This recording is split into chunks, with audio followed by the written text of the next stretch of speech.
Hello. Now, I'm going to change tack slightly here, because I think we need to pause and look at things through more sort of global spectacles. We need to look at this Boris crisis through global spectacles. Gordon Brown, when he left, so all the way back to Gordon Brown. Who can remember Gordon Brown? Left 153 billion budget deficit. And now we've got a national debt of around 2 trillion. And the pandemic cost us 400 billion at a very modest estimate. We need to address that. And really the last thing we need at the moment, while that is hanging over us, is a leadership contest. Gone are the days when a new leader can simply be appointed. And I do worry that actually, for a period of time, we may end up with Dominic Raab as the, Vice Prime Minister, Dominic Raab taking charge. That would be horrific, slap on a little bit of number 10. He can't keep his eye on the ball. We don't want that man in charge. In fact, we don't want most of the people who are currently in the cabinet anywhere near the fingers of office. We actually need a clean sweep. We need new people. But looking at it globally, we've got China, we've got Russia poised over the Ukraine and over Taiwan. It's a bit disturbing. They're almost as if they're waiting for a weakness in the West.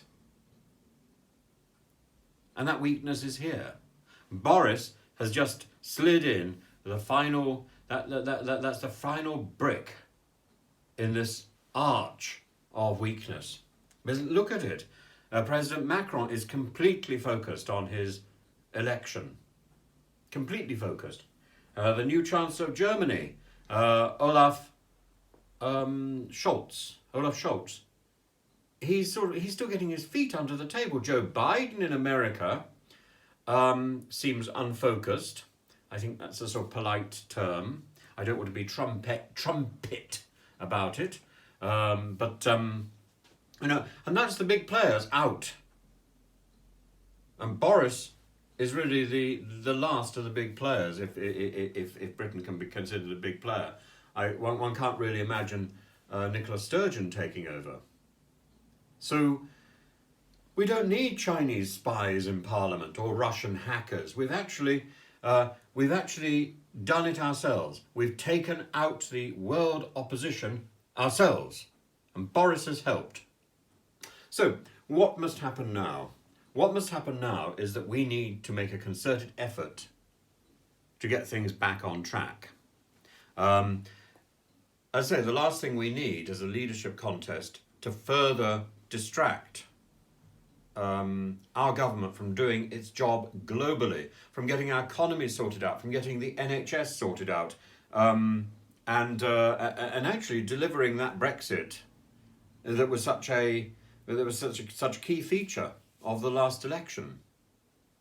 The NHS, the economy, and we also need to address the global threat.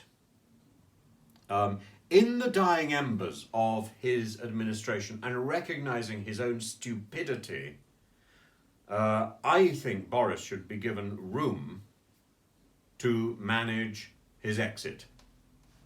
And that exit should be managed in a way that gives exposure and experience to backbench MPs. So I think the best thing Boris could do now would be a night of long knives. He should be a Macmillan. He should sack, because he's got nothing to lose.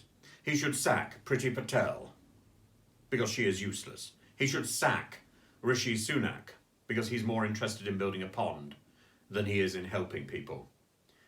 He should sack Gove, because Gove anyway is weakened. Gove cannot, we couldn't put Gove in the Home Office because he's already admitted crime. And he should sack Raab because he's good for nothing. He should be out there with Gavin Williamson. Go, Gavin, go! I think at the same time he should probably sack the current Minister for Education, who is more than useless. He should bring in some backbenchers who have not been tried, because maybe they have the moral centre and the integrity and honesty and the focus that we will need in the next generation of this Parliament. Because Boris will go. And the only certain thing now, and the only opportunity now, is for Boris to do some good before he goes. So Boris, I do hope somebody will pass this message on. And I hope that somebody will pass this message on to some of our MPs so they will think carefully before they trigger a leadership battle, a leadership race. At a time, this is not the time for it. Whatever Boris may have done, however stupidly he may have behaved, and however stupidly the people in number 10 may have behaved, they can all be replaced, and they should be soon. But I think, and I think we also need to stage manage this very carefully, because there's no point in the world knowing that Boris is going by September. But I think that's about the timescale we should be looking at. September would be a good time, so that a new Prime Minister will come in with the party conference season. There we are. Do follow the channel. Please ring the bell, and I look forward to your comments. Even if one or two of you don't like the idea of me encouraging you to follow the channel or ring the bell. I think it's routine, isn't it?